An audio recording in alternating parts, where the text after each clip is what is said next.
Assalamualaikum warahmatullahi wabarakatuh.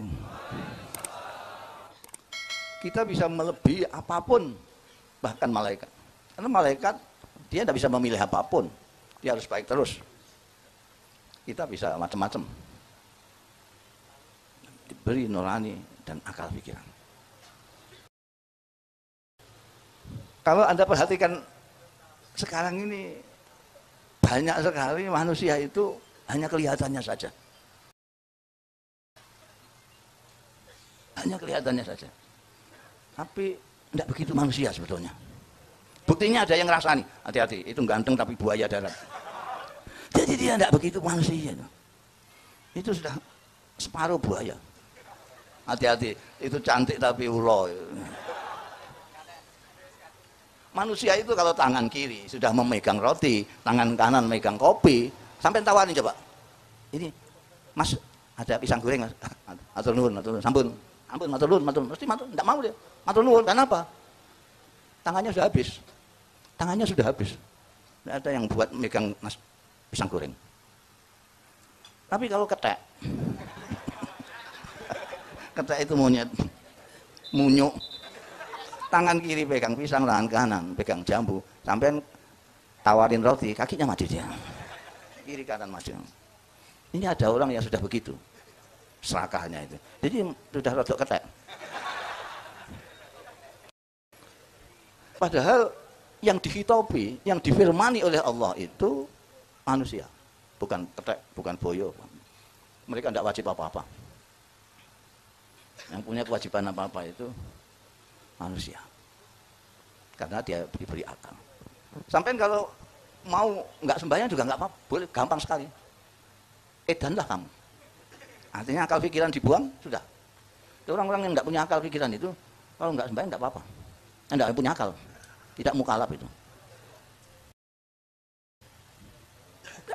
Nggak punya akal. Bagaimana kok saudaranya kok ditaboki itu gimana? Apa nggak ada tabok-tabokan lain selain saudara? Rebana ini kan bisa ditaboki. Mau nutuin kayang ini kendang sampai taboki sak kayangmu. Lah kok kepalane saudara dikeplak itu gimana? Iku mbok kewajiban salat ora.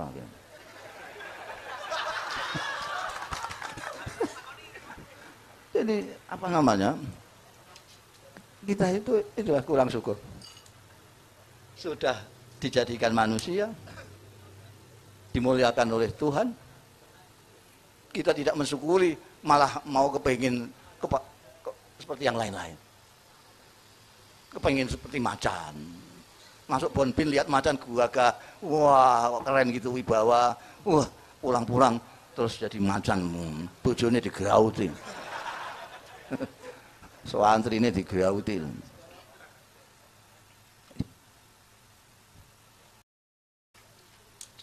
Agama menurut saya itu kalau sampean tetap menjadi manusia, sampean sudah beragama. Ke situ. Anda akan nyeleweng dari agama kalau Anda rodok boyo, rodok ulo, rodok ketek segala macam. Sampean apa namanya? Perhatikanlah perintah Tuhan, larangan Tuhan. Coba. Larangan Tuhan itu sesuatu yang membahayakan manusia. Yang membahagiakan kita itu yang dilarang. Yang membahagiakan kita, kita diminta. Kalau sebetulnya kalau kita itu punya akal pikiran yang hidup, nurani yang hidup, itu sudah tidak pernah capek. Apalagi saya sudah sering mengatakan, ini yang umat Islam itu harus bersyukur juga bahwa nabinya itu Nabi Muhammad. Sampai kenal Nabi Muhammad. Nabi Muhammad itu manusia yang paling manusia. Manusia yang ngerti manusia. Ini sudah saya katakan di mana-mana. Karena banyak yang mengaku-ngaku umatnya Muhammad, tapi dia nggak kenal. Buktinya, kelakuannya berlawanan dengan Nabi Muhammad.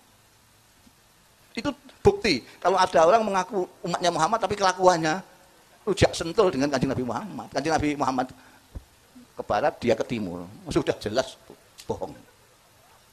Kanjeng Nabi Muhammad itu manusia yang ngerti manusia. Sekarang banyak pemimpin itu yang ketoknya manusia, kelihatannya manusia, tapi nggak ngerti manusia. Rumangsane kalau tidak seperti dia, tidak manusia. Yang manusia itu harus yang seperti dia. Kalau tidak, tidak. Wis diundang Mbah Kiai bareng. Orang ngerti manusia. Ada orang datang, Mbah, saya sumpek terus mau dikasih bacaan apa gitu loh. Oh ya, ini dibaca ya habis sembahyang ya. Ayat kursi dibaca 35.000 kali ya. Ini mendem. Mau cepatnya kayak gradul-gradul, ayat kursi bentong 35.000. Ini membunuh orang. Sedang dipanggil Mbah Kiai tapi nggak ngerti uang. Ada anak TK dikuliahi seperti mahasiswa. Dia nggak ngerti uang ini. Lumayan uang ini waktu kalau di. Kalau Kanjeng Nabi Muhammad SAW tahu semua. Ini TK, bahkan PAUD diperlakukan seperti TK dan PAUD. Ini SMP, ini SMA, ini perguruan tinggi. Ngomong itu buka hadis dari 40 mutiara hadis tok aja. Petentang kembali ke sunnah Rasul. La ilaha illallah, potonganmu. Lihat itu, hadis-hadisnya Kanjeng Nabi itu berbeda-beda. Sekali waktu orang bertanya, "Ausini ya Rasulullah, saya mbok dinasihati." Qala la taghdab, jangan marah. Ada lagi yang bertanya, "Ausini ya Rasulullah, la takdzib, jangan bohong."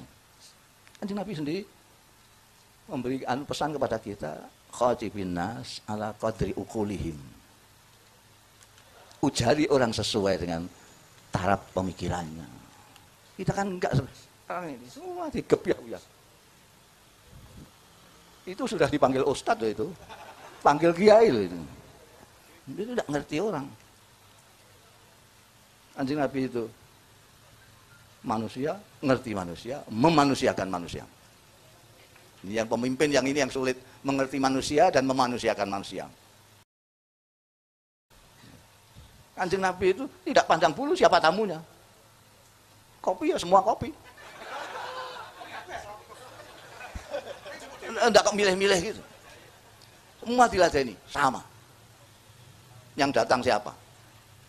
Diterima semuanya dengan tangan terbuka oleh Nabi. Tidak melihat apakah ini orang miskin, apa setengah miskin, apa orang kaya. Itu Kanjeng Nabi. Dan sampai lihat kan, tidak ada perintahnya Kanjeng Nabi yang sulit, nggak ada. Kenapa? Kenapa? Karena perintahnya adalah yang sudah biasa dikerjakan oleh manusia pada umumnya. Sudah dikerjakan manusia pada umumnya. Jadi kalau tidak mengerjakan, tidak umum. Kalau manusia nggak mengerjakan, nggak umum. Kanjeng Nabi memerintahkan supaya yang muda menghormati yang tua. Iku wis adune manusia. Ndawi yang tua supaya menyayangi yang enom, sudah adune. Supaya baik dengan tetangga. Wis adune wong tetangga apik karo tangga. Karena dia pusat informasi. Saudaranya belum tahu, dia sudah tahu. Kowe gak tilik dulurmu ning rumah sakit. Lho kok ngerti, aku sing ngeterke kok. Karena dia tetangga. Ada tamu kentekan gula, tangga sing ditatap. Aku tanggulane sithik, ana tamu iki. Aku kentekan gula. Masa ada tamu kentekan gula, WA dulure ning Jakarta. Disuruh baik dengan istri, mesra dengan istri. Wis sak mestine to. Wis sak mestine. Ini baik dengan istri, itu untuk ganjaran itu. Tidak ada yang sulit. Nah, kalau kemudian manusia itu membuat awan menjadi hitam, itu karena itu tadi tidak syukur sebagai manusia. Tidak syukur. Kayak akal ikan nggak dipakai.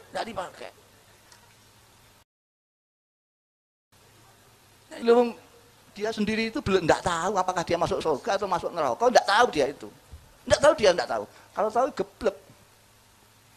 Lah kok ngatur-ngatur orang ngapling-ngapling surga neraka, kamu di neraka, itu gimana? Oh dia sendiri tidak tahu. Apa dia pernah ke sana? Dan itu loh, nuraninya itu kemana? Kan orang senang misalnya kalau minum kopi bareng, nyate bareng, ning swarga bareng, kan mestinya begitu. Lah kok, kowe kono, potonganmu gak potongan ngopi kowe iku. Potongan teh pahit. Enggak ada gitu itu. Ini aneh orangnya, aneh. Ada seorang perempuan suci dari Basrah. Ini termasuk tabi'in pertama. Sekurun dengan Hasan Al-Basri. Namanya Rabi'ah Adawiyah. Sampai dengarkan doanya ini. Sampai bandingkan dengan kita. Rabi'ah Adawiyah itu yang menciptakan mazhab sufi cinta yang diikuti salah satunya oleh ini Chandra Malik ini. Ini sebetulnya itu ikut mazhabnya Rabi'ah Adawiyah. Di sini ada Budi, siapa itu Ki Budi, itu ikut Rabi'ah Adawiyah. Jadi mazhab cinta kepada Tuhan.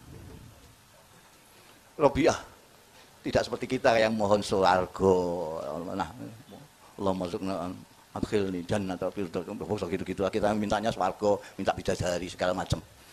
Rabi'ah tidak.